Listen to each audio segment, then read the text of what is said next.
என்னது? ஆண்பாவம் பொல்லாதது 10 கோடி வசூலா? சும்மா இல்ல. நிஜமாவே நம்பவே முடியல. அக்டோபர் 31ஆம் தேதி ரிலீஸ். ஆனா, அந்த சின்ன படம் இவ்ளோ தூரம் போகுமான்னு யாருமே நெனச்சிருக்க மாட்டோம். இன்னொன்னு ஒண்ணு. ஆமாங்க. வெளிவந்து நல்ல வரவேற்பு பெற்றிருக்கும். ஆண்பாவம் பொல்லாதது. படம் பத்தி தான் பேசிட்டு இருக்கோம். உங்களுக்கு தெரியுமா இந்த படம் பத்தி? கலையரசன், தங்கவேல் டைரக்ஷன்ல ரியோராஜ் நடிச்சிருக்காரு. படத்துக்கு விமர்சனங்கள் வந்தாலும், வசூல்ல பின்னி எடுக்குறாங்க.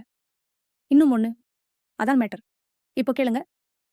படம் ரிலீஸ் ஆகி 10 நாள்லயே 10 கோடி வசூல் செஞ்சிருக்காம். நம்பவே முடியல. இது உண்மையாவே பெரிய விஷயம். ரியோராஜ் சாருக்கு ஒரு பெரிய பிரேக் குடுத்திருக்கு இந்த படம்.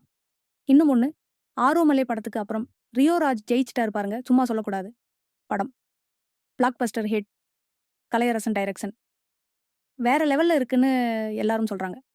கேளுங்க, சில பேர் கருத்துக்கு ஏத்த மாரி நெகட்டிவா சொன்னாலும், நெறைய பேருக்கு படம் ரொம்ப புடிச்சிருக்கு.